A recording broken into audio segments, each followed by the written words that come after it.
Good morning, everybody. This is Paul Roebuck, InterNACHI's Texas Education Director. And with me this morning, I have Ben Garrison, does the InterNACHI insurance. And we have the attorney, Joe, and I can't pronounce his last name. Denneler. Denneler, that will be joining us here as soon as we get through some technical difficulties we've got. And we'll have Joe on the line with us too. So I will let Ben go ahead and start this thing, but I want to say thank you for those of you that have joined us thus far. Attendance is at a pretty low number right now, but I'm sure it's going to kick in here since we're just at the 9 o'clock hour. So Ben, I'll turn it over to you and let you introduce yourself and go into what's going on today. Thanks, Paul. And wanted to say thank you to you and Brenda both. This came on the heels of what was a wonderful conference down in College Station that Joe and I had attended for the first time and really truly enjoyed interacting with all of the inspectors there. And as I had said a number of times to the people that I had met, or for the first time, it was nice to be back out on the road and doing these things again. With the pandemic since 2020, we had done very little, actually none of this, and it really gives us a chance to humanize what we do. And having been able to meet you and Brenda for the first time, which has been just merely telephonic and electronic communication, like so much of the world these days, it was really a nice opportunity to put a name with a face and a voice and an email account. So thank you for hosting a wonderful conference, and thank you for hosting us again today. Well, thank you. Thanks for being here.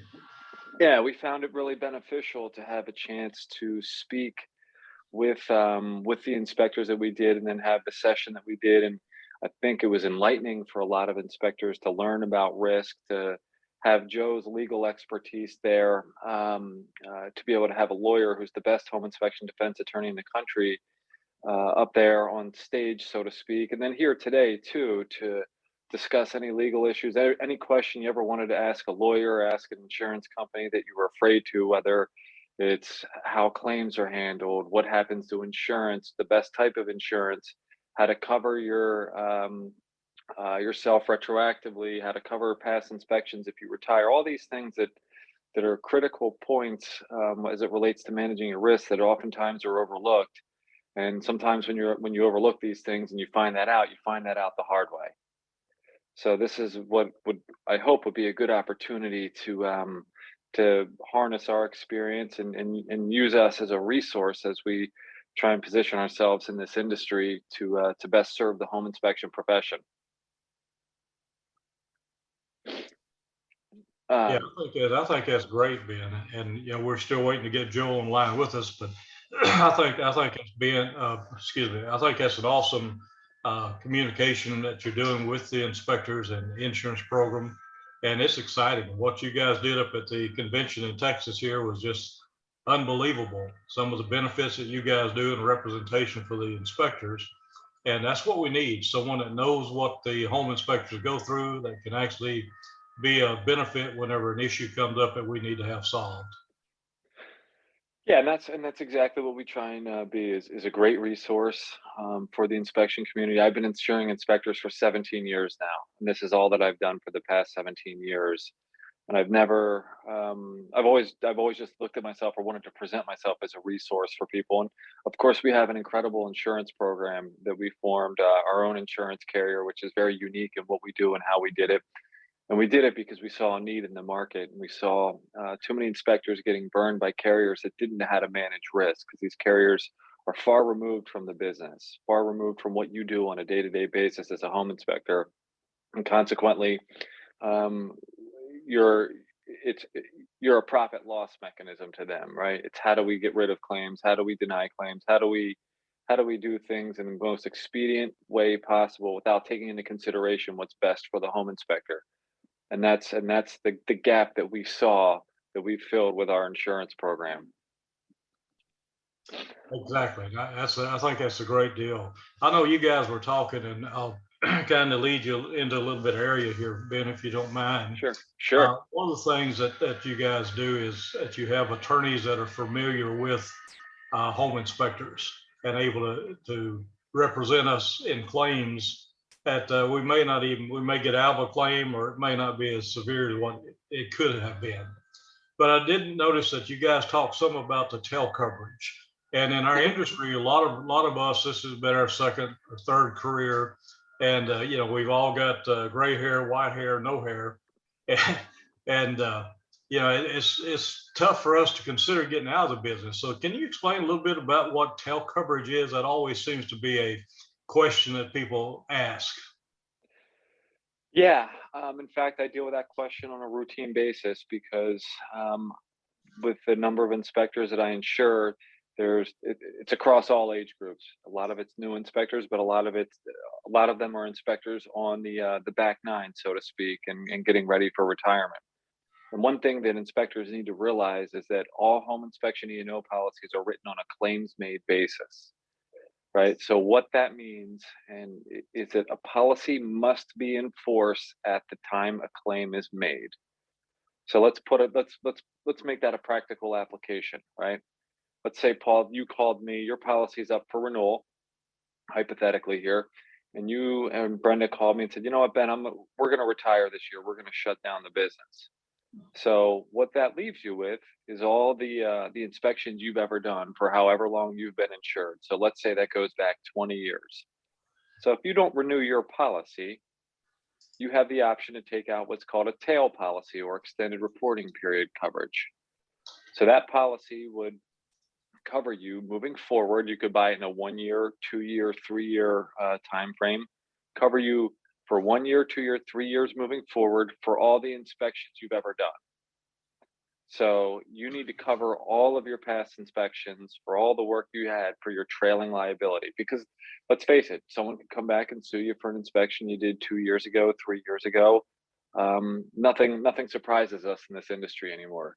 So it's important to understand the consequences of when you switch professions, when you retire and get out of the business, to make sure you have coverage to insure all of your past work. And oftentimes inspectors are blindsided by this, not realizing that they have to spend money to insure them for work that they say, well, I was insured at the time of the inspection. Doesn't that mean I'm insured eternally? No, it doesn't. That is how a claims-made insurance policy works. Whether you're a doctor, whether you're a lawyer, whether you're an accountant, any licensed professional that has trailing liability and has a claims-made E&O policy, that is how it works. Does that adequately describe what the implications are on your end, do you think?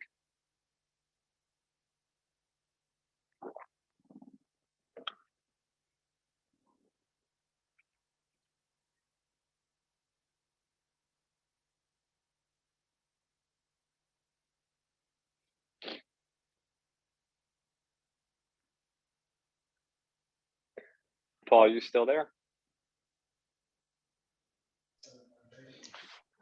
Ben, I'm here. We're on the phone with Joe, so we're trying to fix that problem. So go ahead. We hope to have him on the line in just a few moments.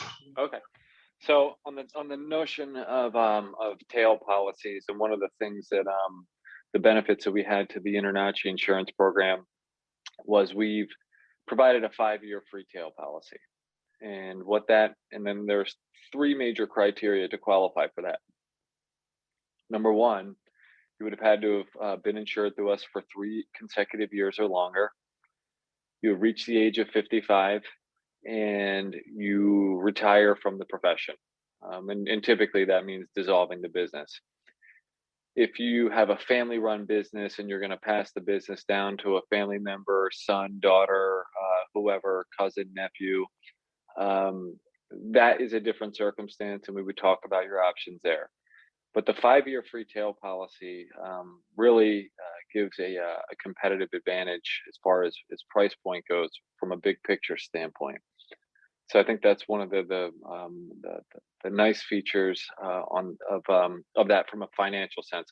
On top of the fact that it's one of the most competitively priced programs. I think once we get Joe on here, as far as talking about claims and pre-claims and how that process works and what he does and his team, I think that's really the cornerstone of our value proposition for our insurance program. And as I was saying earlier, one of the biggest reasons why we had set up the InterNACHI insurance program was to better manage the risk of home inspectors. And to do that, we have to dispel this myth that you can't tell your insurance carrier or your agent if you have a claim or an incident or anything, in fear that your rates are going to go up. That's exactly what we don't want to have happen. In other words, we don't want you to feel like you can't call us, you can't let us know these things. We encourage you to do it. We have pre-claims assistance set up so that you are able to contact us and harness our expertise, harness Joe's expertise and his team of attorneys and adjusters, so we can put these matters to bed before they become costly litigation. Last thing we want to have happen is a claim handled or an incident handled improperly, that you think, or that maybe you wrote a letter, had an attorney write a letter on your behalf, thinking it went away, and 9 months later you get served with an actual lawsuit. Then we have a whole mess of problems, not only from a cost standpoint potentially, but also a coverage standpoint if it was never reported within the policy period. So I guess the moral of the story is, we set this up so that you can report all matters in what we call worry-free reporting, so that you can let us know and let Joe and his team handle all of these things for you, rather than having to do it on your own. Not only the stress of having to deal with it on your own, but your job is to be out there making money doing inspections so that you don't have to worry about this kind of thing. And that's why we include the service to better protect you. Hey, Ben, one question popped up. Says Sure. sometimes your policy has a 5-year tail coverage. So why buy an extra tail coverage policy if you retire? I'm not aware of any policy that has a 5-year tail coverage built into it. Back in the day, it was called an occurrence-based policy. There was one provider, when I first got started in this industry back in 2006, there was one outfit that was offering occurrence, but I'm not aware of anyone that has an included tail policy, with the exception of what we've done, and with the criteria being met, as I mentioned before. Right. Okay. Hey, welcome, Joe. I'm glad we got the technical issues worked out. So welcome. And those of you that are in attendance, this is Joe Denneler. I may have messed that up. Pretty close. But we're glad you're here with us, Joe. Thank you. Great. Thank you. Thanks, Paul, for having me, and Brenda behind the scenes. Thanks for getting me back on here, and Ben. Just to follow up something Ben and you and Ben were just talking about with the worry-free reporting. So everybody knows what I did for 20 years before I became the general counsel for the elite companies and our captive insurance company is I was a home inspection litigation attorney in Pennsylvania and New Jersey. And New Jersey is probably the highest rate of claims for home inspectors state in the country. And it's definitely proving itself to be true in our program as well. But so I did this for a long time, and the worst calls I would have to take were from a home inspector calling to see if he could hire me and pay me out of pocket because he didn't have insurance, because he didn't tell his insurance carrier about an issue when it came in. And that's the critical nature of these claims made and first reported policies, is that you have to have notice within the policy year, and you need to tell the carrier, us in our situation, you need to tell us about it right then. And a lot of inspectors, it's a learned experience now that they're adverse to their insurance carrier, and they're afraid if they send them something that's going to result in a claim on their policy, their premiums are going to go up, or they might be in a state where they have to carry insurance, and they're going to find themselves unable to have it. And when I tell you the thousands of dollars that people have had to pay out of pocket, tens of thousands of dollars to represent themselves and defend themselves, when they could have easily had their insurance coverage kick in if they had just sent an email. And so we wanted to take away the stigma and make sure that everybody understood, you can tell us everything. It's never a claim in our program unless I have to write a check. And what that means is that, if we have something and we have a matter for you and expenses go above your deductible, then that's going to be a claim on your policy. Now, even if it's a claim, we look at things a little bit differently at our program, because having seen these claims over and over for many, many years, we can kind of tell which ones indicate somebody might be a bad risk and which ones don't. And we've over the last 3 years, I mean, I've written people who had a wrongful death claim against them. They had lawsuits that were so expensive that they couldn't get coverage. And I'll write those people because when I look at the claim, I might look at it and say, well, you know what? This inspector really didn't screw up here. What happened is they got caught up in this lawsuit, and the court systems don't really give us a lot of opportunities to get you out of that at the beginning. And then what happens is we spend, tens of thousands of dollars on your defense. And that money adds up. And when an insurance carrier looks at a claim, they're not looking at, did you win? We do. Most of them don't. They're looking at these numbers, the defense and the indemnity that were paid out. And so whatever we can do to limit that amount, we try to do. But we want everybody to report everything to us because we may be able to get rid of it for you very quickly and efficiently and be done with it. We may be able to steer you in the right direction in terms of whether it's a claim at all. But we want to help you. And it doesn't matter to us if it's something that turns into a claim or not. We're still here to provide that assistance because we know how expensive these things get. And we want to prevent that from happening. If we can do that at the beginning, it's much better for you and for everybody else. So we want you to report everything to us. We'll help you with everything. And we promise you it's not a claim unless we have to spend money. And then the other thing you need to keep in mind with our program is we can't settle a claim without your consent. So, you're the inspector in our program is a critical part of the risk management profile and what needs to be done. So Joe, how long does someone have to file a claim against the inspector after they buy a house? Well, it depends on the state. I can't remember off the top of my head what Texas is, but I can look before we get off of the seminar. But the problem you have is some courts use what we call the discovery rule in the law, and that means that they're not going to start that clock running until the client, knew or should have known that there was an error in the inspection process. And so how that works out sometimes up here in our neck of the woods, I'm in southeastern PA. We have a lot of stucco houses and a lot of stucco cases because nobody in this state ever put stucco on correctly. I'm convinced of that. And sometimes those defects take a long time to manifest. And so I've had claims where, 10 years after the inspection, somebody's filing a lawsuit because they went to sell the house and the buyer did an invasive stucco test and came back with moisture. So it kind of depends on when they first discover it. Now, what we try to do is in the inspection agreement itself, limit that time period to 1 year. Part of what we do in our program is we give our insured's inspection contracts and ancillary service contracts for anything they want to do. And we also just, Nick and I just completed the overhaul of the InterNACHI agreements that are available online for free to every InterNACHI member. But what we try to do is cap it at 1 year. A lot of states will let us put a provision in the agreement that we can limit the time period within which somebody can initiate a legal action against you. And the trick is how it's written. It needs to be something that the person signing the agreement, their attention's called to it, some bold lettering, something to make it stand out so they understand that that time period may be shorter than what the law of that state allows. And we've had a lot of success with that.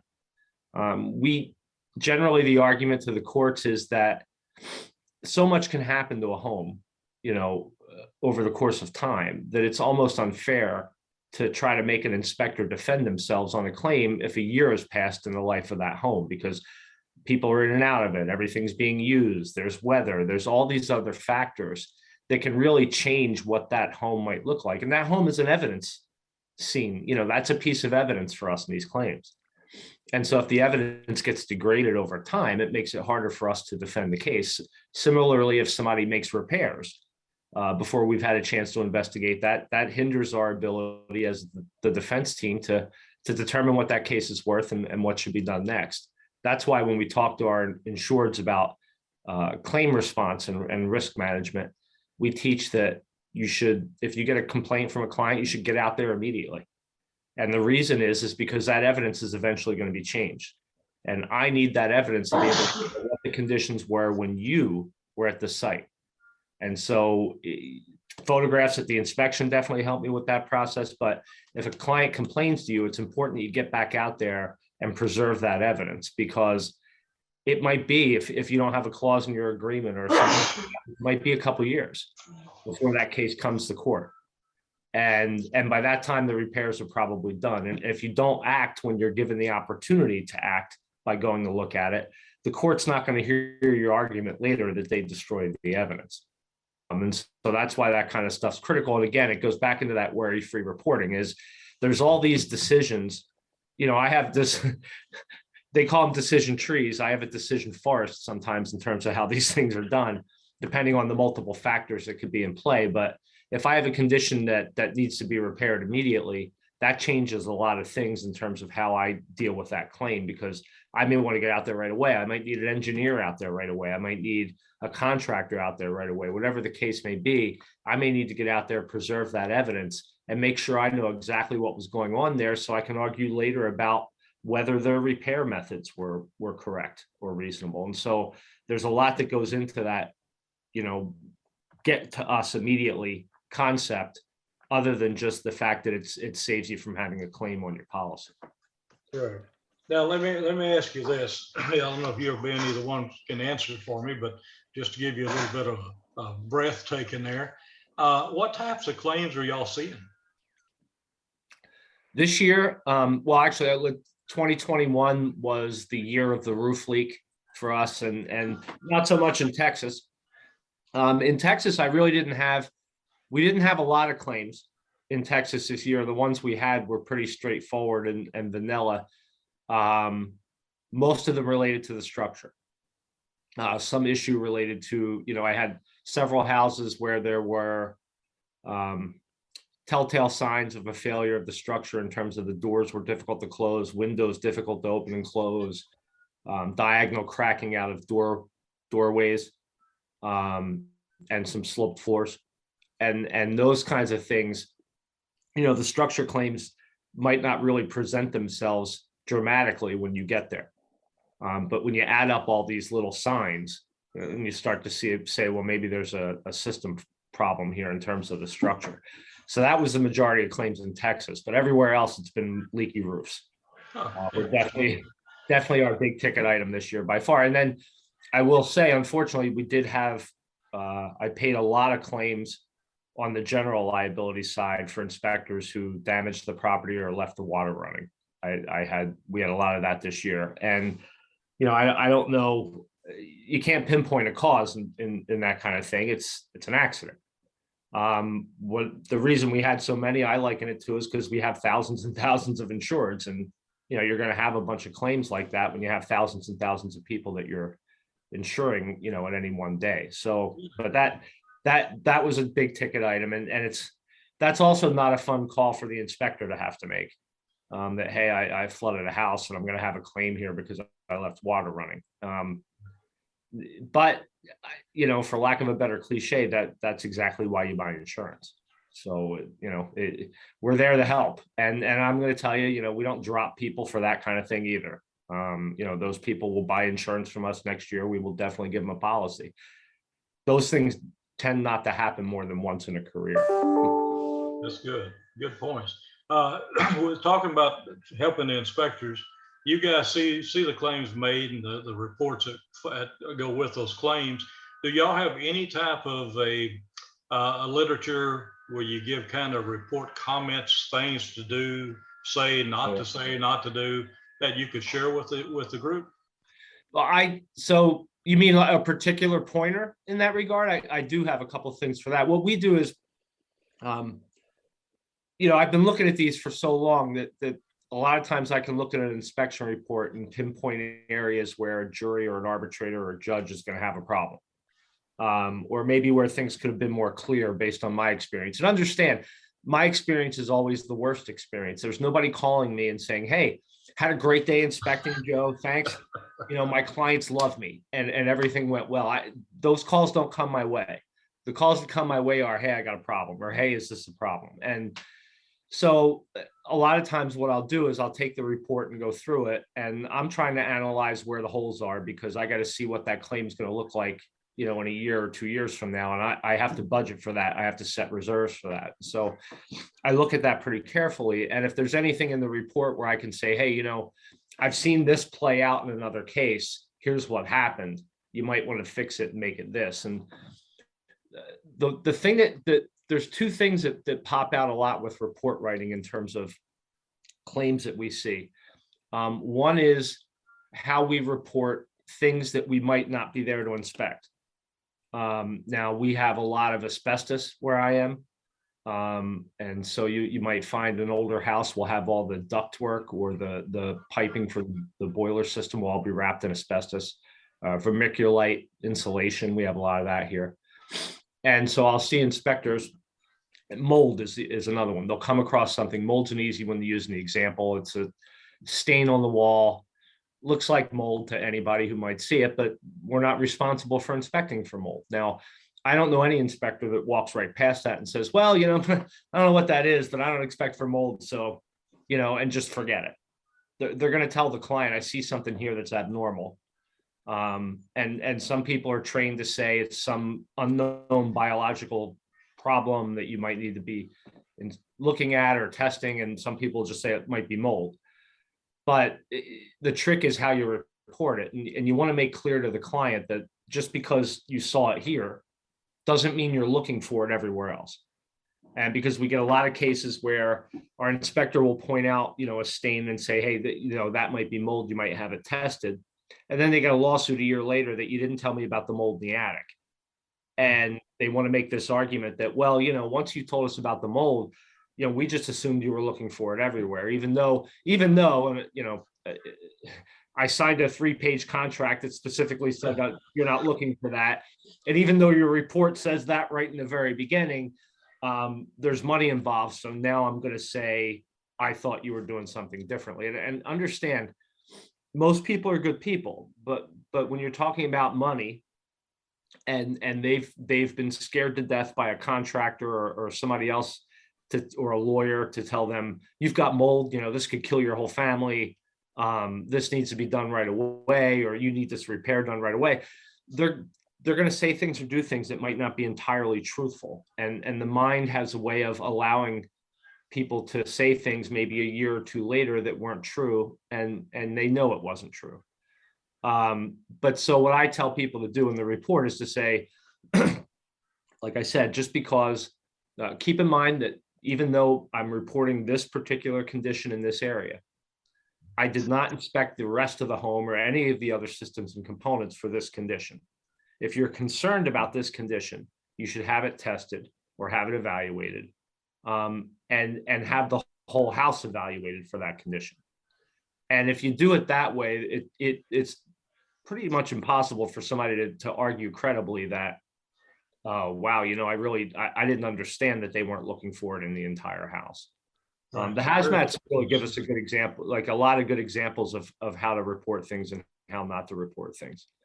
The other thing that comes up a lot, and I get a lot of structure claims where the inspector says, I inspected the foundation walls, there's cracks, but they look normal.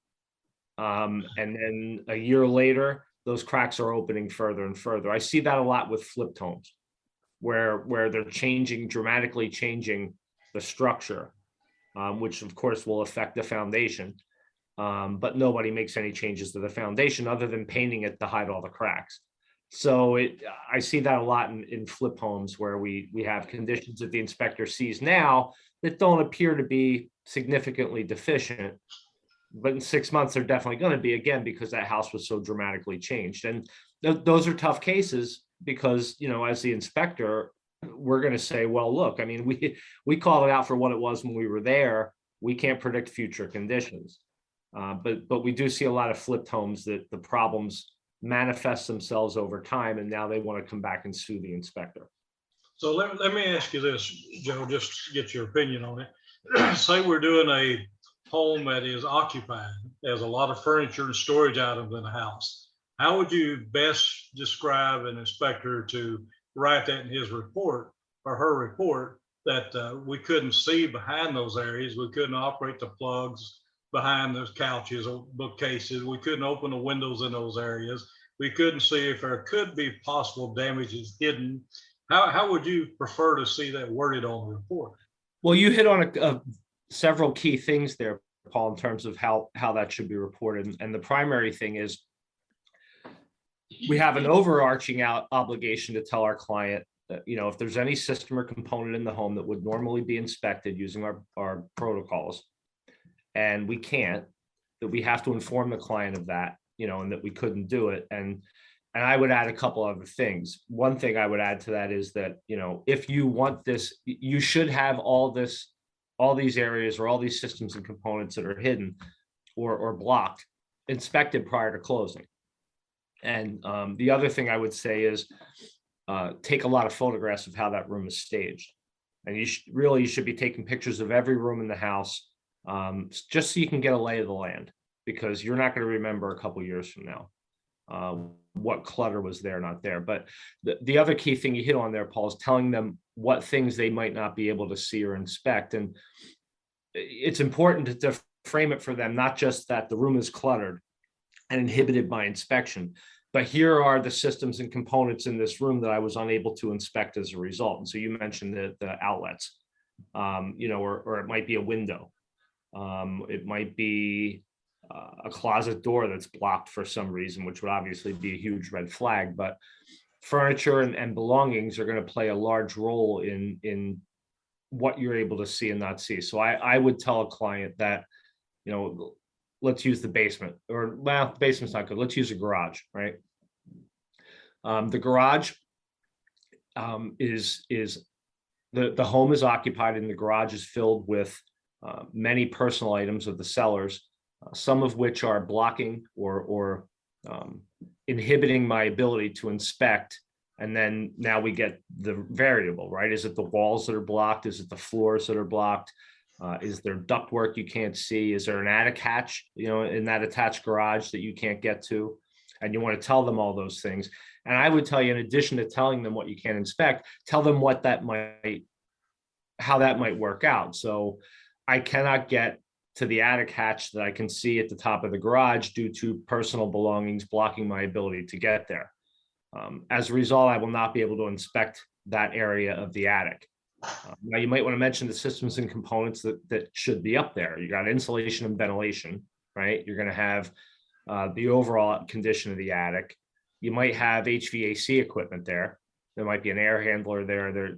There could be any number of systems and components that now you can't inspect. So it's not enough just to say, I couldn't get into that section of the attic.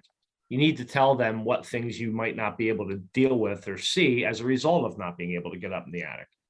But it's important that we're very clear about those things, because I can tell you, we get a lot of claims where people come in and they have their report and they say, well, I know the inspector told me he couldn't get in the attic, but he didn't tell me that as a result of that, he wouldn't be able to see the knob and tube electrical wiring. And, it seems a little facetious that argument in general, but I got to tell you, the courts will allow people to make ridiculous arguments to keep a case in court. And as long as the case is in litigation status or in court, it's costing money. And that money eventually adds up and causes you a problem in terms of your ability to buy insurance at a reasonable price. And so anything we can do to eliminate even the most frivolous of arguments and allegations, we try to do, because again, those things will cost you, if at least anything, your time and some of your money to get rid of. That makes good sense. I know it seems that as inspectors, we're not only obligated to report what we're actually inspecting, but we're also obligated to report the items that we can't inspect. And those attic spaces are one of them. I mean, my reports, I put that I visually see the attic from the safe, accessible walkway. There may be sections of the attic are not visible, not readily accessible. And some newer inspectors, a lot of times, Joe, I'll hear them say, well, we walk across the ceiling joist, trying to miss stepping through the ceiling with the insulation covering the joist. And I ask them, why? Why are you taking that risk? Because you're taking more of an obligation than what you need, because if you step through that, guess who gets fined on it? Guess who gets to pay that? Guess who gets injured and may not have another inspection for a while? So, I try to teach when I'm teaching these classes on inspecting to be careful. I mean, you walk into a house, it's vacant, everything's freshly painted, new carpets. Guess what? There's going to go in my report a comment saying that the house has fresh paint and flooring. And I cannot tell you, but there may be hidden damages that are not visible during this inspection. Something along that line. Just, it's a shame, but it seemed like at home inspectors, we have to become more of on the defense of writing our reports than ever before because of all the consumer. I mean, the news media, the internet, everything else has gotten so big, and Inspector Joe on TV, he can tear out walls where we can't. And so, we're limited, but we have to explain that, put the perspective for the consumer in the right area so that they understand what an inspection is and what it isn't. So good points, Joe. Yeah, no, that stuff's critical, Paul. And it, I try to, what I try to tell people is you have to tell your client that you just can't touch or break or damage anything that they don't own yet. It's really that simple. And I to your point about safety, that's the one area, no matter what, where you are in the country or what standards of practice you're using, whether something's safe or not for the inspector is ultimately only up to the inspector. Exactly. It really is. And you shouldn't assume that people are, well, I don't like the idea of walking around this attic without a platform, but the client expects me to, so I'm going to go ahead and do it. We had a few of those this year with people just stepping through ceilings or falling through ceilings. I had 2 inspectors have personal injuries as a result that took them out of work for a while. And, most of our insureds are mom and pops, it's one inspector, and that's the end of the game right there, for several weeks and during peak season, no less. So it's a real concern. And I say it over and over again. As the inspector, you are the ultimate arbiter of what is safe for you and not safe for you. And I'm going to tell you, you will not lose if you tell the client, I didn't do something because it was unsafe for me. And here's why, here's what I might not have seen. There's not a jury or a judge out there that's going to argue with you about your decision on what's safe and what's not for you to do. The key is to make sure your client understands that you didn't do it and the reasons why. We see it typically with roofs, where I am, we get snow and got 6 inches on the ground now and counting actually this morning. And, a lot of inspections are done in early spring when we still have snow. And so, a lot of inspectors can't get up on the roof and they'll tell the client, I couldn't get up on the roof and it's unsafe because there's snow or it's a slate roof and whatever the case may be. But you also need to tell the client, here's what I couldn't see. I couldn't see the valleys. I couldn't see the chimney. I couldn't see the flashing, whatever that might be that you can't see from the ground or from the ladder. You need to make that clear as well. Exactly. I think, Joe, maybe you're too quiet over there. Yeah, so I sit on the front lines of a lot of this when my clientele call me to talk about a potential claim or issue. And there's generally a pretty standard way that this happens, right? Your buyer, your client as the inspector has an issue. So they might call a contractor, whether that be a plumber or roofer, whoever it is, depending on whatever the circumstance. So that contractor might come over and say, well, your home inspector should have seen this or should have seen that. But what they don't realize, and kind of what we discussed before right now, is that they're seeing a different version of the house than what you saw that was potentially most likely owner occupied. So of course they might see things in a different way. They might see a crawl space that has nothing in it, that's completely accessible.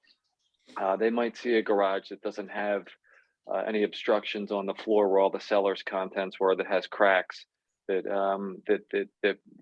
are visible at that time. And so I think it's important to have the pictures, as Joe said. Just because you take 100, 200 pictures during an inspection certainly does not mean you need to include all of them in every inspection report. They're good to have as backup in case someone calls into question the condition of a house at the time of an inspection. So just because you take a large volume of pictures does not mean you have to use them all. Have them as storage and backup. Exactly. Let me ask you guys this.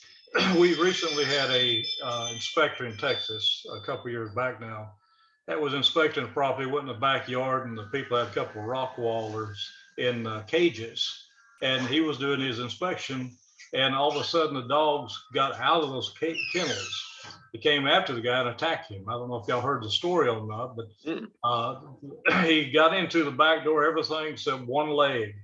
And those dogs had it on. They were trying to drag him out of the house, but they tore his leg up. I mean, the guy's had multiple surgeries on his legs, and he just now, I think it may be almost 3 years. He just got back to be able to do inspections lightly. But, it's, I don't know what happened. I don't know what the claims or anything, but, I know I sent an email before I go out to the inspection, advise my client and their agent to make sure that there's no young kids in the house without a parent being there. Make sure that there's no pets loose, preferably take them off the property. Make sure I can get into the attic safely. Nothing's blocking it. I can get into the electrical panel board, things like that where I can have access to it. But, a lot of times we don't know about that. And I've gone to the state of Texas. I've gone to the TAR, NAR, and asked what can we do about animals being on the premises during the inspection. And I've told them, I said, if this inspector, let's say the realtor was there with the client and they had 2 or 3 year old kids with them, and the dog got hold of one of their kids, then, would that have changed the scenario, the story of this, instead of inspector getting chewed up? And, I heard from both the association of realtors that they had this, it's a thing happens across the country that, animals bite realtors or inspectors or pest control guys. What do y'all think could be done on that? I mean, I tried to take it on a state and national level, but I got shot down because it could hurt the real estate market by simply asking someone to remove their animals. Yeah, I don't know. So where I am, you can have civil liability for an animal attacking somebody if you know that person's going to be on the premises, and you have reason to know that your animal might have a propensity to bite. So inspectors here, if they go out to a particular site and an incident like that happens, they have a lawsuit against the seller or the owner of the property and the owner of the dog. But that lawsuit isn't going to help when you're 6 months laid up and unable to work, because that's going to take years to resolve. So there's no good way about it. Ultimately, it's a safety issue, and just like any other safety issue, you as the inspector get to be the ultimate decider of whether that's unsafe for you or not. But I mean, there's not much else you can do other than, appeal to the agent you're working with and your client to make sure that these things aren't happening. And I would say that, we see it up here. We do have dog bites. Among several million other things that people do that's crazy here, I've had people, have their guns out on the table, cleaning them with like the kids around while the inspector's supposed to be there. I've had, anything you can think of that just gets left laying around people's personal things. And I would say to you that in terms of the dog bite issue, I can't imagine a situation where I would put myself at risk if I knew about it. But you're, not a lot of inspectors do the thing that you just said, which is go through those steps every time to make sure it doesn't happen. Yeah. I just got an email last night of an inspector in California that was shot and killed at an inspection. Yep. Which was, you never know what you're going to run into. I mean, I've been in houses where they were supposed to be vacant, and open the front door and I find clothes thrown on the floors and to-go boxes from restaurants all over the kitchen. I walk back out and call the realtor and say, hey, you told me it was empty. I'm here, but someone's in your vacant house. Yeah. And sure enough, it was a homeless person that broke into the house. Yeah. I mean, there's hazards with the business. And I know that this E&O insurance isn't going to cover us on all of that. It's just some safety points for inspectors. Yeah, and that homeless person might have become your client with squatters' rights, right? Yeah. If you're in California with Ben, that guy now owns the house. That's what's happened there. He's a tenant now, or owner, huh? Yeah. The world spins a little bit differently on the west side. We won't go there, Joe. Joe, I have a question for you. Yeah. A lot of what I hear, being again on the front lines and dealing with the textbook claim, when I go through my questions with my insureds, it's always, the buyer, their client saying, yeah, you called this out, but you didn't make it seem like a big deal. and therefore we didn't have it further evaluated. So how do you, as an inspector, be emphatic enough to describe and maybe deflect or defer while not causing too much alarm and scaring the daylights out of people? And I feel like it's a really it's a fine line to write these things and articulate the conditions in a way that's not only risk averse as the inspector, but also providing some insightful guidance. I tell you one thing that I've done on things, Ben, such as a foundation. If I find that there's issues with foundation, I'll recommend a structural engineer if I feel it goes to that extent. But I'll also put in there, if you have concerns, we recommend you contact a structural engineer prior to the end of and in Texas, we have an option period. So prior to the end of that option period. Right. The one thing, so our friends in Texas, you don't have a problem that a lot of inspectors have in the country, which is the format of your report, because that's in large part been decided, but for the ways they do let you, personalize it a bit. Correct. But we get, to your point about, when people think that it wasn't emphatic enough or they weren't told enough, sometimes that's a function of how the report's laid out. We get a lot of claims where I look at the report format and, look, I still get handwritten reports sometimes. So when you're in a state where there's no regulations and you can do it however you want to do it, you get some strange results. But a lot of times it's the form of the report that causes the confusion. And so what a lot of inspectors do, where they can manipulate, what's in the body of that report, is to make clear that, anything I identify here as a defect or whatever it is you're calling it, major defect, material defect, needs to be further evaluated prior to closing. And part of the reason for that is a specialist in that field or a specialist related to that system or component may find things in addition to what I found, because they're an expert in that field. And that's critical because there's some occasions where the inspector calls out something, in the electrical system, and it turns out there's something deeper there that's worse that a home inspector might not see, but that electrician is going to know when they get in there and take a look. And so I try to tell people to write it that way, that, you need to do this immediately prior to the end of their inspection period or prior to closing. And again, adding that there might be additional problems in that system that an expert might find, at least covers the universe of people who are going to try to come back and say, well, that wasn't emphatic enough. Well, I told you everything I put in red needs to be followed up prior to closing. What else was I going to tell you? And then the significance of what the inspector's finding sometimes is lacking in the report writing. And again, that goes to the emphasis. Why is this important? Why is the inspector telling you that this needs to be addressed? Is it a safety issue? Is it that it'll cause further property damage? Whatever the case may be, that stuff needs to be made clear to the client. And the best place to do it is right in the beginning of the report. Correct. And let me interject here just for a moment, guys. For those of you that are participating with us today, let me just say we're glad that you're here. Ben and Joe have taken their time to come and answer your questions this morning, tell you some about your E&E coverage and things about inspections. So if you've got questions, feel free to put it into the Q&A and we'll certainly ask, or these guys can probably see it on their side of the screen also, and we'll bring those points up. And we've popped up one question. Can you guys see that for yourselves? I can. From Okay, Jessica?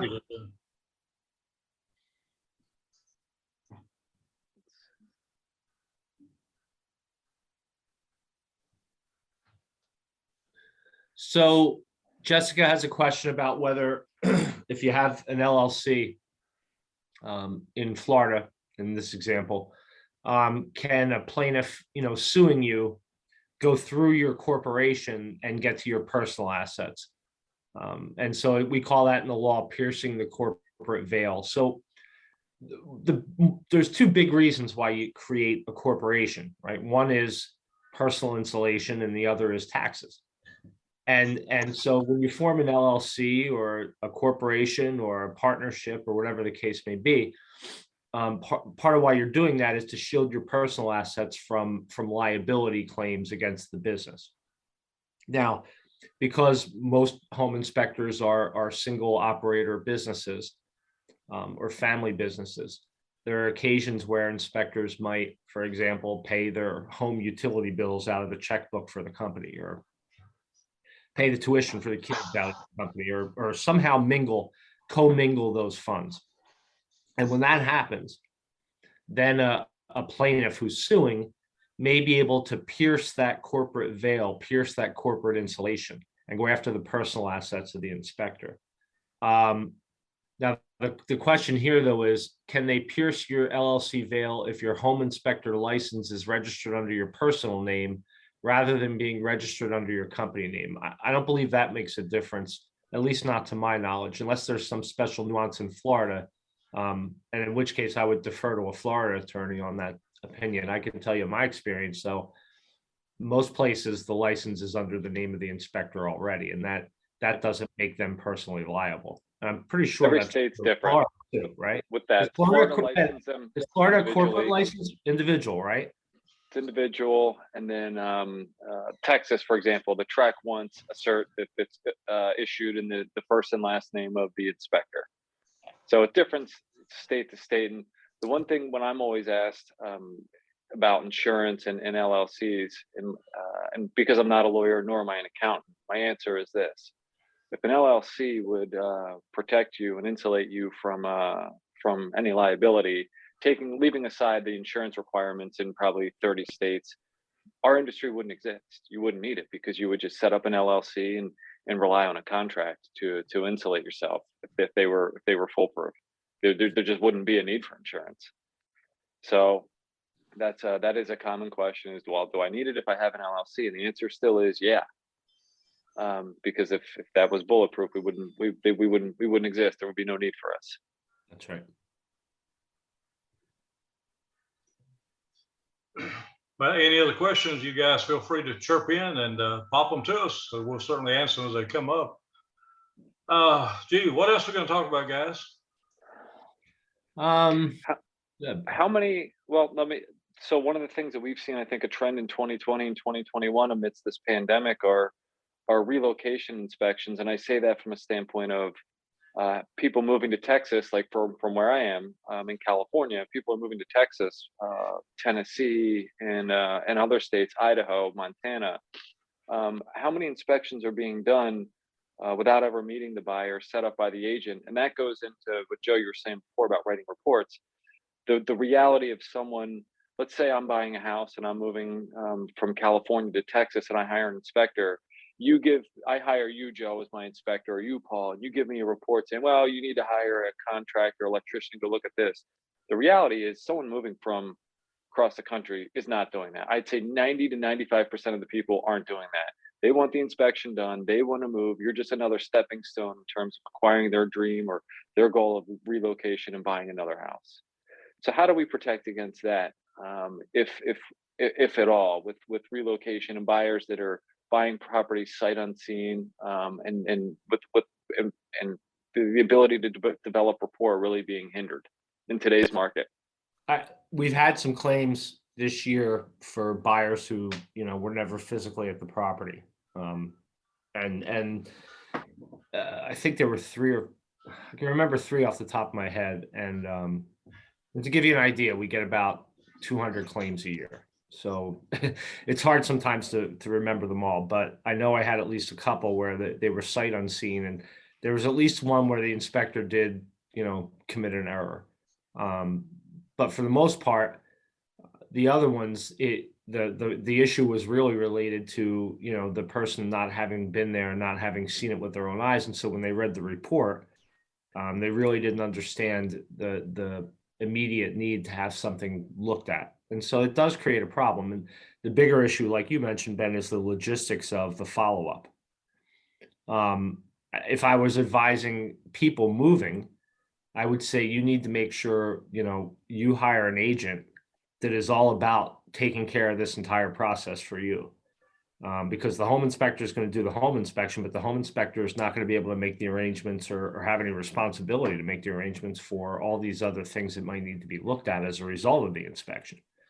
And so it's important that they have a good agent, but we as the inspector can't control what happens after they read that report. And you can make all the recommendations, but ultimately the follow-up is on them. And I will tell you that, when an inspector makes a recommendation in a report, and then the client comes back and tries to make a claim, and that recommendation was in there and not followed, that's a relatively easy claim to defend. And what did that tell you? No one, people don't read the report. No, they don't. Listen, I'm going to tell you right now, I took the depositions and cross-examined it in court, many claimants in home inspection cases. And one of the first questions I would always ask is, did you read it? And you get the, okay, did you read it cover to cover? Well, no. Well, when did you read it? Did you read it all at once? Did you break it up over time? Like, who was with you? Who did you discuss it with? And you come to find out that they read the summary, or they handed it to the agent. The agent looked at it and told them what the agent thought was important. Yeah. It just, I don't know. I'm honestly not the sharpest tool in the shed, and certainly not, I have people who manage financial stuff at our company other than me, because that's not what I do. I do risk. But if I'm going to invest $500,000 in something that I'm going to pay, or $1 million or $250,000, and I'm going to pay for that over 30 years of my life and pay all that interest, I'm going to be reading that report a few times. Right? Very few people do, though. You do what you do for a living, and what I do for a living. Of course, we're doing that, right? But the average consumer just doesn't. Like, when I bought my house, I had it inspected, of course, and I took the recommendations of my inspector because of what I do for a living.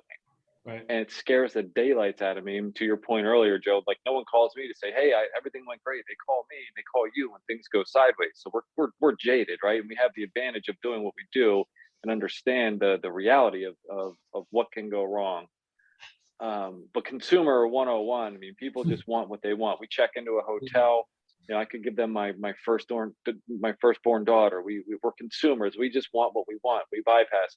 Let me give you a good example. Paul, have you read your insurance policy with us cover to cover? Absolutely.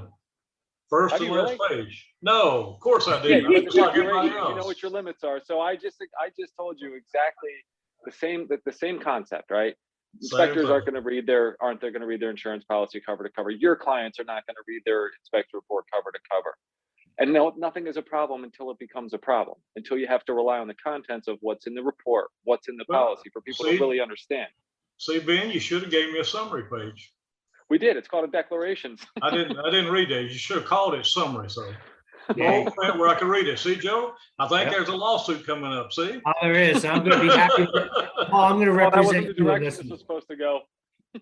Hey, I read it. That's all that matters. That's right, Brenda.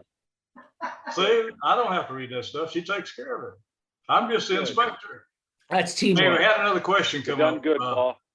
A couple of questions. So do y'all recommend a summary report be added to the report or not? Yeah, I do. And because, listen, knowing what I know about the consumer, the average buyer and the consumer, I'm going to say that at the risk of them cheating and only looking at that, it's still better than them not reading anything at all. And again, the hope is that they, my hope is not that I'm able to get you out of something. My hope is there's never something to get you out of. And so if a summary helps the client understand the most serious things and the immediacy of the need to act on your recommendations, that will probably avoid a claim. And so I'm always going to err on the side of having the summary. I've always felt like when I do an inspection, I prefer the clients to be at the inspection so that I can go over my findings at the end of it. And you build a rapport. They know, well, hey, he was up front at me. If I tell them, hey, this is something serious you guys really need to pay close attention to, maybe get further evaluations or whatever, then, and I said, call me if you've got any questions afterwards. Let me help you where I can. And that always seems to go a long way. having that report. So whenever we have out of state buyers or out of country buyers buying a house based off a video that they saw, and then we do the inspection and they pick up the phone and call me and say, Paul, did you inspect the wrong house? The realtor said this thing was like a mansion. And what you're telling me is more like a tear down. So, it helps whenever they can talk to the inspector and we can actually put it in the right perspective for them rather than taking it realtor's advice. I mean, there are some good realtors, but there are some bad realtors out there. And speaking of realtors, someone's asking, can the realtor sign the agreement? Yeah. Oof. So the answer is a flat no. I don't care where you are in the country. The realtor can't bind the inspection client to that agreement. It's of no use. So what if they have a lawyer representing them? A lawyer can bind a client because we're assumed to have what they call in the law apparent authority. As the attorney for a client, we are assumed, if we say we have it, to have the authority to bind our client to agreement. No different than if I was negotiating, if let's say I'm a defense lawyer for an inspector in a case and I'm negotiating a settlement. As I'm talking to that other lawyer, it's assumed that I have the authority to speak for my client in terms of what they will agree to and not. And the same works with regard to consumer contracts. So the lawyer can bind the client to the agreement. And then if the client wants to argue about that, whether or not the lawyer was authorized to do that, well, that's a fight between them and the lawyer, not you. But nobody else can do that. Now, you may have occasions where you have an estate is the seller.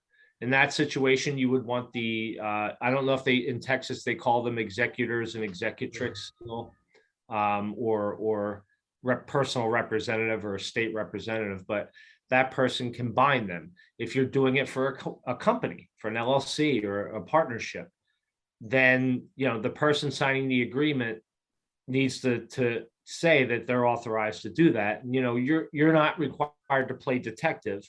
You're allowed to rely on what they tell you. If they tell you I'm the person at the company authorized to do this, you're entitled to rely on that. Mm-hmm. But it needs to be somebody who can actually bind that person. And really, other than a lawyer, or if you have a situation where there's a representative who has a power of attorney to enter into agreements for somebody. Let's say it's somebody who is older and they can't make decisions for themselves on their own, or it's a guardian situation where it's a child who owns this house by virtue of the parents somehow predeceasing them. All those things can play into it. But in the normal course, it's got to be your client that signs that agreement, because number one, the client is the person receiving the benefit of your services. Although I would argue that everybody in the transaction gets a benefit from the inspector finding problems, because then they don't get sued. So I would say that everybody gets a benefit, but in terms of the legal duty, you want the person buying that house to be the party bound to that agreement, because that's going to be the party that has the interest in bringing a claim against you later on if there's something amiss. So one thing that comes up, Joe, a lot of times is that people will back out on buying a property, and then that report goes to a next potential buyer. What responsibility do we have at that stage? Well, thankfully in your state, none to the next buyer.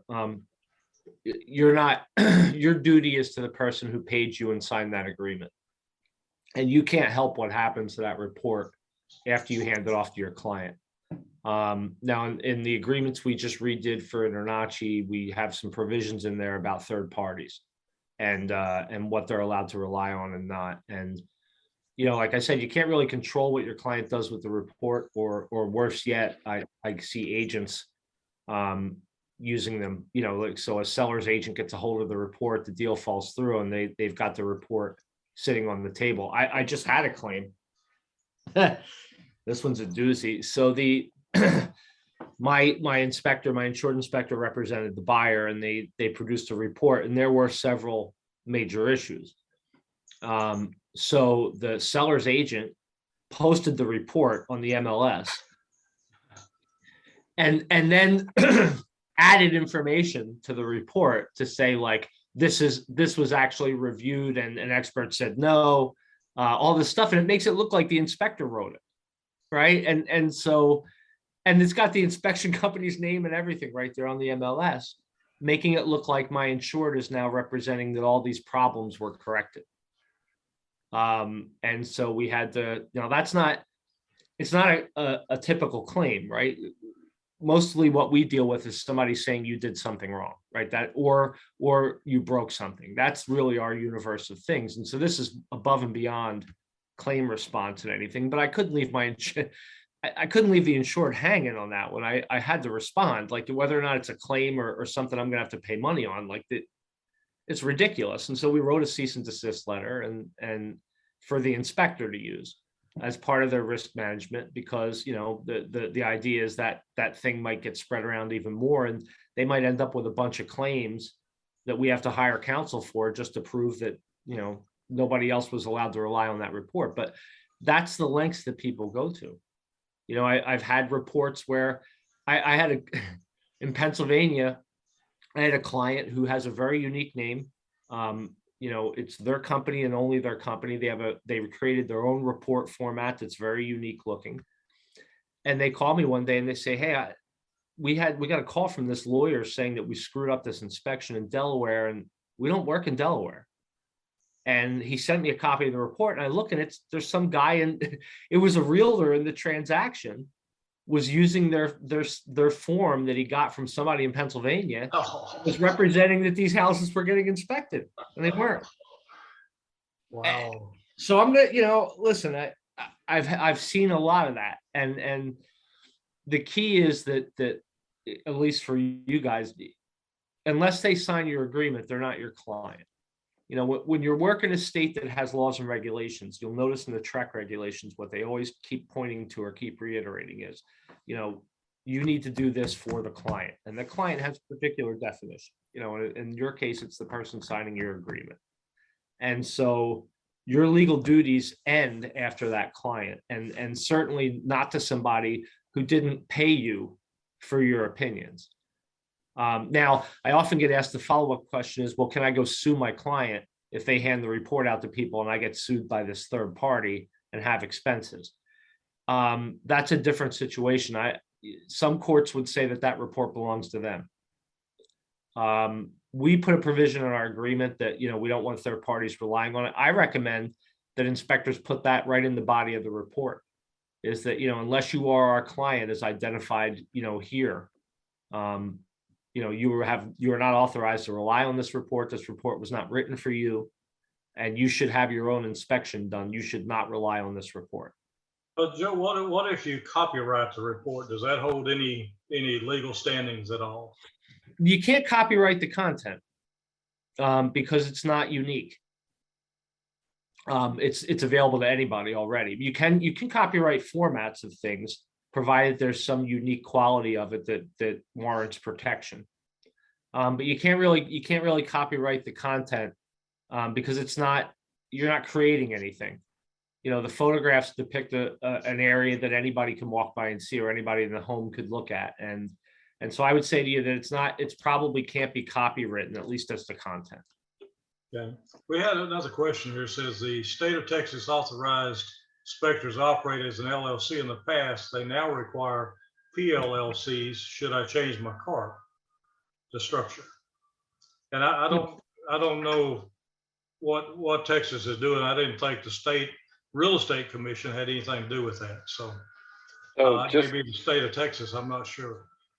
We do TREC certs all the time that we send to the TREC. So as it relates to the Texas Real Estate Commission, they've never kicked that back. I mean, obviously it's the policy has because it's written in the first and last name, but if they see a copy of the declarations, I don't know how they regulate that, because the license itself is in the name of the actual inspector. So who's regulating the formation of the company when the TREC only has the cert in the first and last name?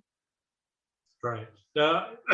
Switching course again here on you guys. I'm sorry, I'm just trying to keep some questions going here to keep a little discussion. But Up at our convention recently, you guys mentioned something about home inspectors getting having cases filed against Trek on them from home sellers because they get upset about the report or whatever. Can you go in and tell us a little bit more about that? Yeah, we've had a spate of those, and not just in Texas, in many states, where the seller will file a consumer complaint against the inspector, and basically argue that they went above and beyond what they're allowed to do. So, we have the universe where the client is saying, you should have went above and beyond what the Trek standards say. And then we have the sellers come in and say, well, you went too far above and beyond what the Trek regulations say. And so, and they'll file the complaint and make these allegations. And I guess, the benefit is, or the good part about it is Trek can't award damages to that person. Right. And so, but the sellers that still try to sully the name and get your license pulled because they just don't like all the bad things you found about the house. And Right. We respond to those. Our policy provides coverage for assistance with responses to licensing boards. Cool. Oh, that's a biggie. Yeah, for you guys and gals that are listening that are in Texas, that's a biggie. If you need representation at Trek for something like that or how to respond to them. I know I had a recent seller file a complaint with the state on me, and he said he couldn't sell his house. Everything I wrote in the report was frivolous. He listed some contractors that he had come out and look at the job and go against what I had reported, even to the point of saying that they couldn't find anything like that. And the state sent us his response. One of them was on a foundation. I had some exposed tendon ends on a post-tension slab that has to be written up according to Trek as a deficiency, which I did, and included a picture in my report of it. Well, this guy calls the local post-tension foundation company. The guy comes out and walks around the house as a courtesy and never charged him anything and told him that there was no issues with his foundation. Well, I picked up the phone, called the guy, and asked him, well, did you move into the shrubbery out to look and see what was behind there that you might have seen? He said, oh, no. He said, I just walked around the house. I wasn't going to move anything. I was just doing a courtesy visit. Well, that gave the seller ammunition to say, hey, the inspector's wrong. So, he went to Trek with every item I wrote as deficiency on my report and said the inspector's wrong on all of it. So we got the report, went over, a couple of me and esteemed colleagues in Texas went over it, wrote to every one of Trek's responses according to their standards of practice, and was getting ready to send it back to them when one of the guys, wise and wisdom, said, don't send them all that stuff. Just send them a simple email that, well, the guy said he couldn't sell his house. That was not true. And what we had was a disgruntled seller, and my clients are actually living in the house and happy. And we sent that back to them, and Trek finally dismissed it. But it took 10 months to get that out away from my records. And sometimes the seller is the one that files those complaints a lot of times over stuff that they may have talked to a contractor. That last man in line routine of last one there has a different story. That usually happens. But I mean, I'm sharing that just so that the other online with us can realize that just because you get a file claimed against you doesn't mean you can't defend yourself or do something on it. But it would be good to have someone such as Joe or Ben in our background to be able to represent us on that too. Yeah, we do those. So the policy provides, and if it's more than a response, if it's an involved where they're going to have a hearing or something, our policy provides coverage. We'll provide local counsel to go with you to that hearing and deal with it. And so I can tell you that most of these licensing complaints, the problem isn't so much the actual complaint that they file. It's the follow-up and the that the investigation by the licensing board in the other areas that aren't just involved in this claim, like checking and making sure you've got all your continuing education, or checking on your insurance policy, or finding something in how you have your report set up that violates the report, format regulations. So there's two things you got to watch out for: the complaint that's being made and are all your ducks in a row, and is everything about your business tight in terms of, your responsibilities under the regs. But a lot of the ones from the sellers, and we have a question too from Jessica about how do we protect ourselves from the seller. The client signs a contract, but not the seller, or when the seller says we break something, or we probed something and caused damage, how often do the sellers sue? I'm going to tell you from a lawsuit standpoint, the sellers don't sue very often at all. We'll get claims, but we can usually get rid of those. And one of the ways we deal with them is to argue that, the seller is not our client. We have no legal duty to the seller. And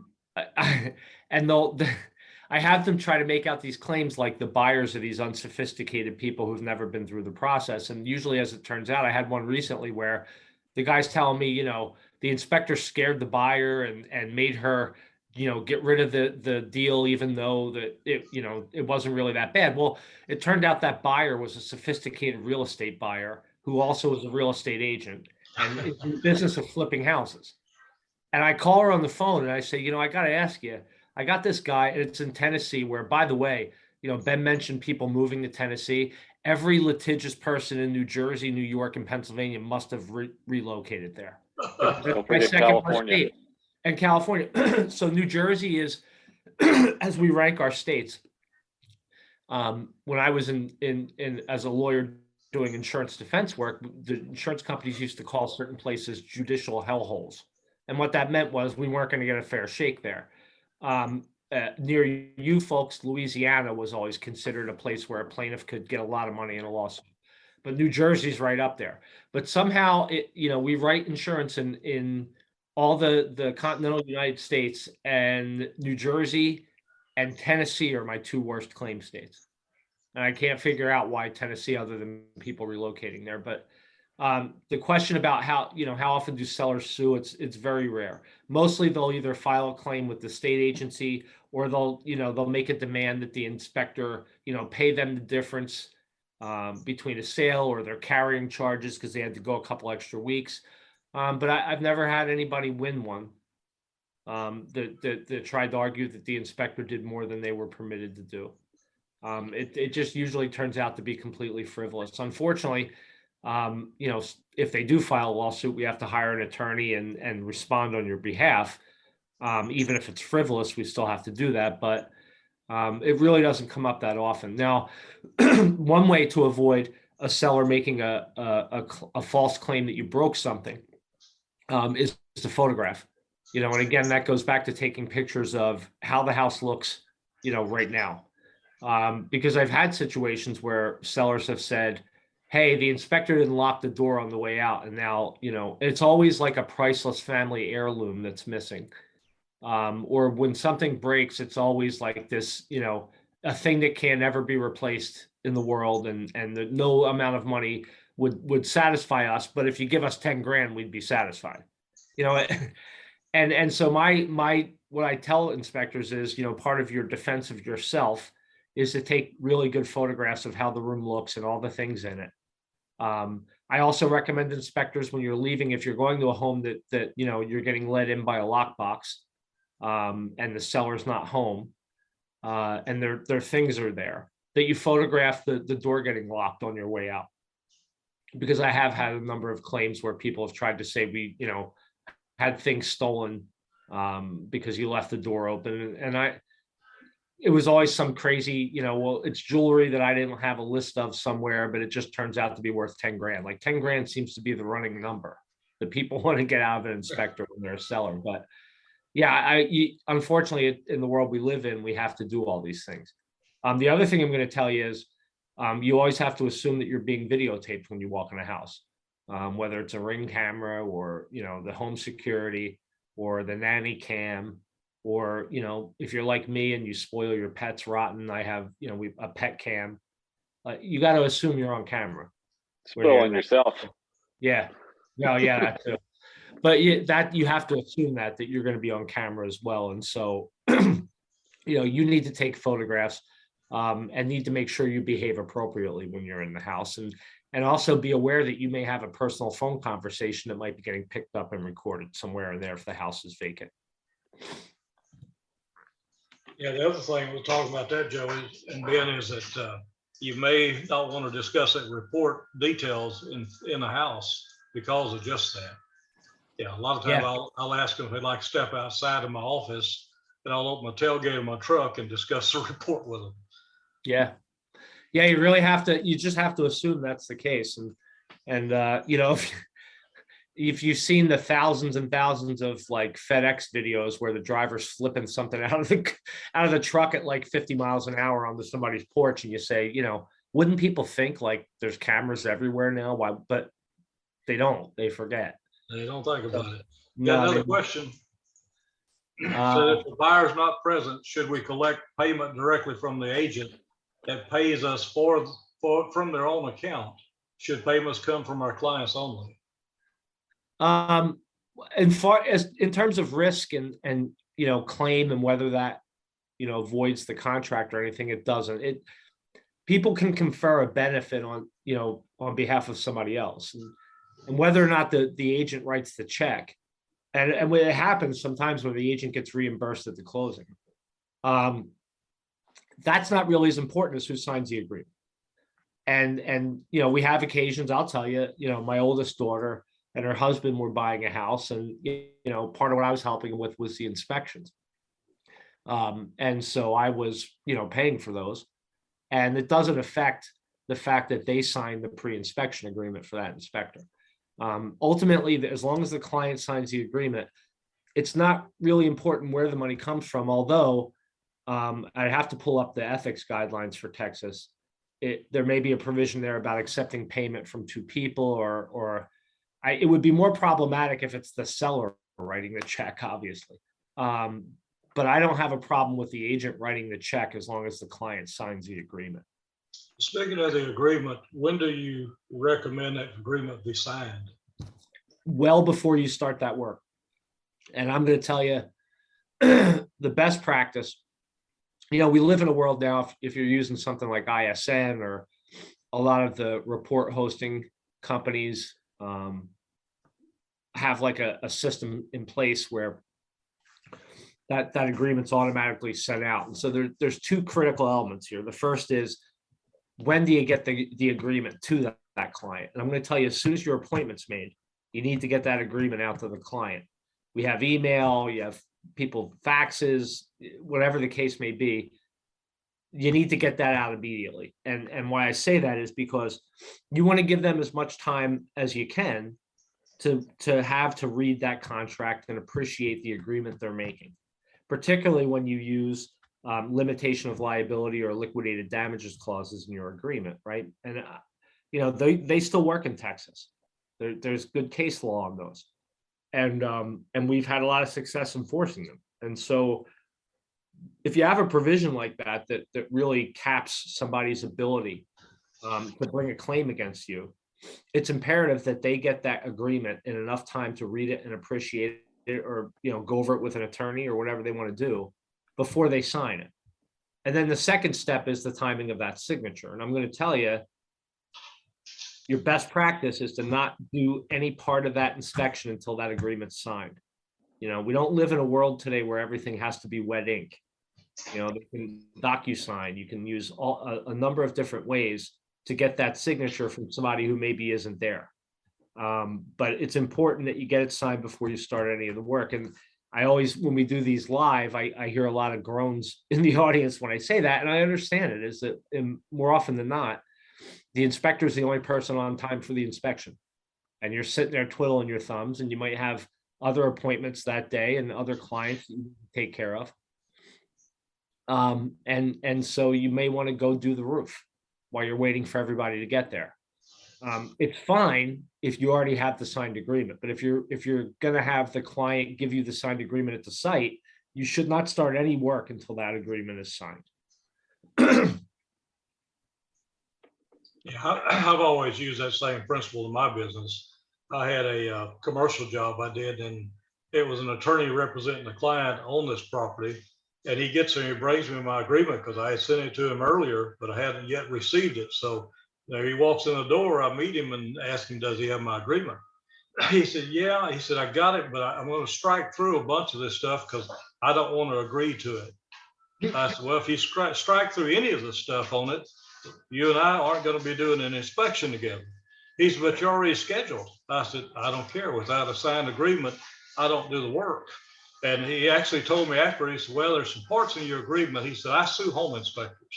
He said, there's some parts in your agreement that I really like, and I'm going to use for my purposes in my office, because there's no way I could sue you after this. I said, well, good. I'm glad you like it.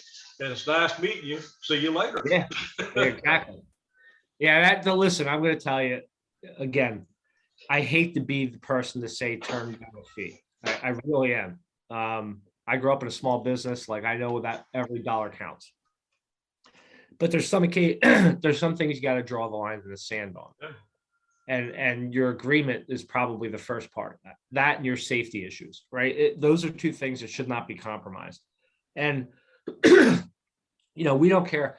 You can run your business and you can say, I don't want to use limitation of liability clauses because, I don't think I want to do my business that way. And you're entitled to do that. Doesn't affect whether or not I cover you with insurance. As long as you have a signed agreement, that satisfies my requirement. But I'm going to tell you that the reason a state like Texas finds those to be fair is because when you walk in that house, there's no way for you to properly gauge what it is you're going to encounter and what risks you're going to face. And the other thing is that if home inspectors charged clients based on the amount of risk, whether it be civil liability, license liability, or personal injury, the amount of risk that you take when you go in to do that job is tremendous. And the only way you can do it for the fees that you charge, and I'm going to tell you, and I tell this to everybody, that home inspectors are, as a whole, underpaid, grossly underpaid for what you do and the importance you have to the transaction and to giving people peace of mind. But in exchange for being able to do it cheaply so that everybody from Bobby and Susie, first-time home buyer on a fixed income, to people with plenty of money to spend, the only way you can do that at a rate that everybody can afford is if you are allowed to limit your exposure to risk. Yeah. And it's a public policy provision. Again, if inspections were $3,000 a pop, then Bobby and Susie aren't getting that inspection, and then they're going to clog up the courts with failure to disclose claims against the sellers. And so the only way to try to avoid all that from a public policy standpoint is to allow inspectors to curb their risk. Now, should you be able to curb your risk in situations of gross negligence or willful misconduct? No, probably not. And we're, but if we're talking about the simple, hey, I missed something in the panel box that needs to be fixed, your liability should be limited in that regard. And that allows us to serve the public and provide the public with this valuable service at a price they can afford. Yeah, you guys certainly have a challenge to represent inspectors from all the different states, some being licensed, some being trained, some not being trained, and the experience and education level of these inspectors. I mean, goodness, I can only imagine the vast variety of inspectors that you guys represent. So it's quite interesting, quite a challenge, but thank you guys. We do have another question. It said, why using capital letters for client and inspector in the agreement? Is this necessary? So I think that's referring to the new InterNACHI agreements, because we define the client as, the home inspection client, and inspector is the, inspection company. And so in the body of the report, or in the body of the agreement, rather, we use, just that term rather than repeat the company's name over and over. From a just purely enforceability standpoint, it doesn't matter. If you want to change client to, the actual name of the person, or you want to change inspector to the name of your company or your name, there's no magic to that. The reason we capitalize them is so people, their attention is called to, who has this responsibility or who doesn't have this responsibility. And so, for example, in the section of the contract where we talk about all the things you're not going to do, it says inspector is not required to, inspector is not required to. And I put that in caps because I want people to understand the importance of that. And I want their attention to be drawn to it. And when you throw something in there with capital letters or with bold, typeface or underlining or italics, when the reader's reading, it notices that difference, and then the reader focuses on that difference. And I want them to focus on certain things in that agreement, particularly the things you're not going to do and the limit of liability agreement. So that's why we use capitals. But I'm not going to tell you how to run your business. If you decide you'd like to do it differently, by all means, do it. And it won't mean a thing in terms of insurance coverage if you're insured with us. Good. Well, did we lose Ben? Ben, are you still around there? I see a Tom, vacant chair. There he is. I suspect his beautiful young kid might be crawling around under there, and he's trying to catch her before she gets into something. No, you would hear her. Make no mistake. She's not present for this one. No. I'm just amazed we've kept my dogs out of this whole thing. Usually that's the big, although I say that and I can hear one of them scratching against the door. I'm hidden. I'm camped out in a spare bedroom in the back, but they usually tend to find me because I'm the guy with the treats. So Ben, contribute something to us, man. I'm sorry? Contribute something to us. You've been awfully quiet. Yeah. Well, no, I've look, people are here to see the lawyer, right? They want to hear the legal. Oh, we've seen him enough, man. He's answered all our questions. A lot of hot air. No, there's a lot of good information here, and I think having Joe and his legal expertise to be able to answer questions about anything related to risk and the law and how claims actually happen, what the process is like, and just going back to reiterate the fact and trying to dispel the myth that insurance companies we're the insurance company. We're here to help, right? Where I've got a stack of letters on my desk of that were written by other services, claim prevention services, that went sideways, right? Because what happens is you report a claim to whatever claim service you might have at your disposal, and that person responds, and it goes dormant for 9 months, and you think it's gone, it's dead in the water, and then next thing you know, you get served with a summons because you thought it was otherwise handled, and it wasn't. And because you didn't report it to your carrier because you didn't think there was a need to, because you had someone else handle it for you, and that creates a lot of problems. Right. And then because we have a coverage problem, because it usually would not have been reported in the coverage period in which you were, which it happened. So I can't impress upon you enough that we're here to help you, and we want to know about these things so that we can get a jump on them. And by reporting them to Joe and his staff of attorneys and claims adjusters, you've met not only the requirement of reporting it to your insurance provider, but you've given our claims team a chance to handle these things before they become costly litigation. And that really was the cornerstone of what we offer and what differentiates us, and changed the insurance industry and the risk management profession, which we're in the business of doing. And having the expertise and combining that with InterNACHI and all their education, has really gone a long way, I feel like, to help manage the risk for home inspectors nationwide, and Texas in particular. Yeah, I think the most glaring difference between us and other companies is that, you know, we actually own the risk. If you're buying your insurance from an agent or a broker, they really don't have any control over what happens with your claim. They really don't have any control over, you know, what the carrier does in terms of raising your premium because of a claim. They don't have control over that at all because they don't own the risk. They have a different company, you know, an insurance company is actually doing all that. We do it entirely differently. We decided that, you know, we were able to bear the risk, that we don't need an insurance carrier to bear most of the risk, because we know this business in terms of risk management for home inspectors and protecting home inspectors. And the uniqueness of it is that because we've actually litigated these cases, I mean, I don't know any other company that has people on staff that actually, you know, were the trial lawyers on home inspection cases. But I can tell you, I look at it a little bit differently because I've seen how this plays out. You know, when a judge has to think about it, or an arbitrator has to think about it, or a juror has to think about how they want to deal with these facts and the potential liability of the inspector. I've seen it hundreds of times. I can tell you what every plaintiff's going to testify to at these trials. And more importantly, I know what it should cost.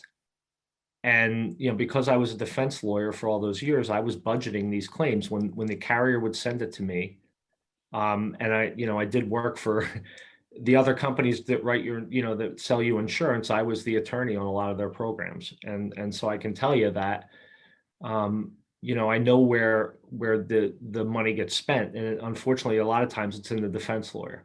And how that relates to the inspector is, we have a claim that gets settled for 10 grand, but they spent 60 on the lawyer defending the suit. And you have to ask yourself, well, why did we need to spend that 60 on a $10,000 case? And what we bring to the table that's unique is because I've been the defense lawyer, I can look at these budgets that the lawyers send in and say, you know what, this is wrong. And you can do this a lot more efficiently and a lot cheaper. And here's how you might accommodate that, or here's how you might accomplish that, because I've been the person who had to do these things in a cost-effective way. And so, that's something that we do that nobody else is equipped to do. And we use that to our advantage in terms of how we look at the inspector as from an underwriting standpoint, and what should they be charged for their premium. And I think most people would say who've dealt with us that, if we want that insured, we can beat any policy we want because it's our money and because we own the company. And if I have to make a decision about coverage, it's me. You're talking to the guy who makes the decision. There's not some nameless, faceless person in New York or Chicago or LA or wherever making those decisions. It's me. The buck stops with me in terms of anything related to claims for this company, and nobody else can say that. And so I think it's important to think about those kinds of things. Is your carrier focused on you and your business? And that's a key factor. That's great. Yeah, that's absolutely a key factor. Well, Ben, tell us about the insurance policy through InterNACHI's insurance program, compared to other insurance companies that maybe Texas inspectors or Florida inspectors have to shop with. What's the benefits of the InterNACHI? So the InterNACHI program, first and foremost, the vast majority of my competitors are almost all their policies are written on a non-admitted or surplus lines basis, which means the State Department of Insurance does not regulate them from a financial standpoint nearly as much as someone as a carrier like us. So everything we do, every policy that we write in every state has to be approved and vetted by the State Department of Insurance in each respective state. That's why it takes so long to do what we've done. It took a couple of years and a lot of financial resources to do what we do because it's so costly, so bureaucratic to deal with every insurance department. But the value is that the insurance commissioner's office has approved everything that we've done. So from a consumer standpoint, you have more protection from a state level, from a government level. And the insurance commissioner's job in part is to ensure fair play for consumers. In that case, in this case, being you as an insured. So what we really try to do is, from the policy standpoint, is add value proposition, right? Oftentimes people look at insurance from a consumer standpoint as almost a commodity. So how do we decommoditize this? And that's kind of my job, right? And it's the value proposition of what we offer between Joe's claims assist that's integrated with the policy. So any non-suit matters that you have, a letter from an attorney, disgruntled client, that gets handled by Joe's staff. They'll respond for you. We've addressed that. We have a vanishing E&O deductible. So every year your claim-free, your deductible is going to go down by $500 to a floor of $500. Ultimately, you get customized agreements that, as Joe mentioned, he and Nick just revamped, not only for the standard home inspection, but all the ancillary services, the 5-year tail policy, endorsements for all the services that you might offer, whether it's termite, radon, if you're licensed for termite by the TDA, radon, mold, anything you want to, any service you want to offer, sewer scopes, which is becoming a really big service. So from a coverage standpoint, we've got it all. From a price point standpoint, and Joe alluded to this. I mean, it's our money, right? We can control the pricing, and we have that. We're not at the mercy of a carrier dictating what our premiums can be, and we have the ability to price things appropriately to write a piece of business that we want. And when it comes to writing inspectors that have had past losses, again, to reiterate, we take a qualitative approach.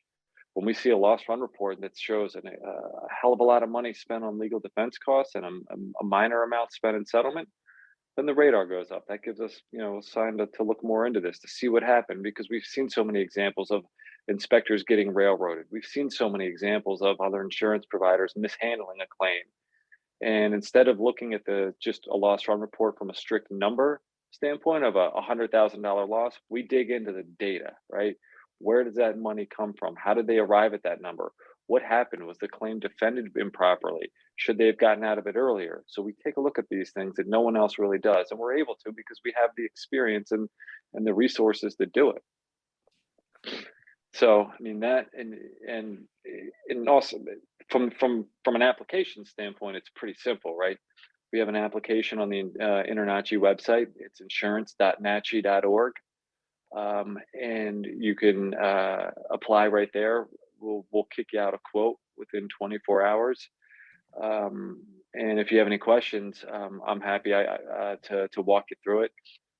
Someone I think had just posted a question about my phone number. My direct line is 302-690-9839. And I'll say that one more time. It's 302-690-9839. And then I'll post my email address as well here in the chat, unless Paul or Brenda are able to do it. But email, call, whatever works best for you. We're here to help and answer any questions related to insurance risk. If this begs any questions you didn't feel comfortable asking, didn't want to ask, don't hesitate to reach out.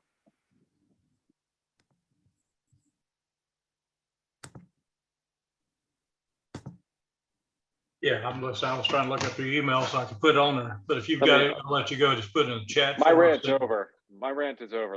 I'll post it. Okay. All right.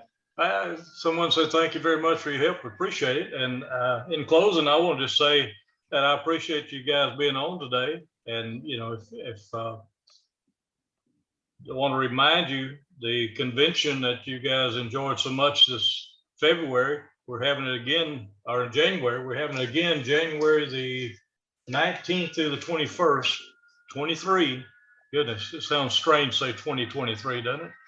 Yes, sir. Same place, same location. Just put those dates on your calendar so you can remember us. And we'd love to have you guys come back and talk again for us. Oh yeah, so we've already been brainstorming that one for 2023 actually, and how we want to do it. And I think we're going to do some case studies where we can pull actual claims and go through them with the audience and talk about what happened, what was good, what was not good, the results, some kind of real world perspective on some of these things.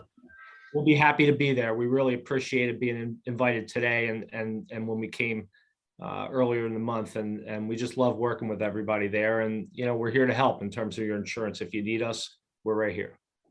All right. Well, we appreciate you guys being here, and I see Ben's posted his email address and phone number for everybody, so give you a minute to write those down. So any conclusion words that you guys want to do before we close this webinar down? Yeah, I think I'm going to say, I think in large part, with regard to liability and risk and everything, I do think that we see somewhat of a better class of inspector in Texas.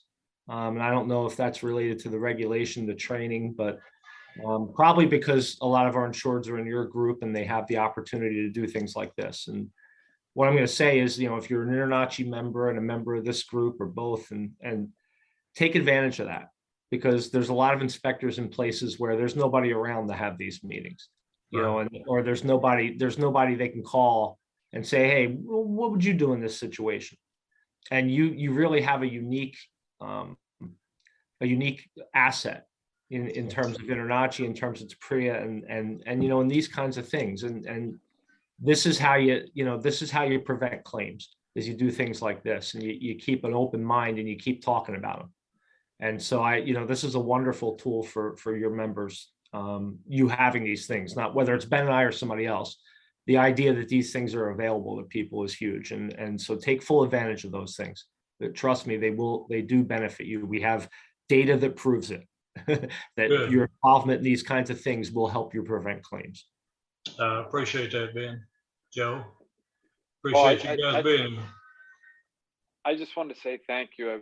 Since I've done hundreds of conferences since 2006 when I got in this business, and I've been around the country, been to all over the place, and you guys do a wonderful job of hosting a conference from a vendor standpoint and an engagement standpoint. It really means a lot to us, people that have been to so many of these, and thank you for doing what you do and doing such a great job of it.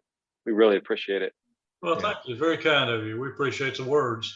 It kind of gives us a little bit of encouragement. We might be able to do it one more year. Now we plan to keep it going. So we will be there. As long as we're invited, we're there. All right. Well, listen, we will go ahead and close it now. But again, thanks both of you, and thanks to all of you that are in attendance, listened to us today or saw us. We appreciate it and hope you guys have a great rest of the January and look forward to the rest of the year. All right. Take care, everybody. Thanks. Thank you. Take care.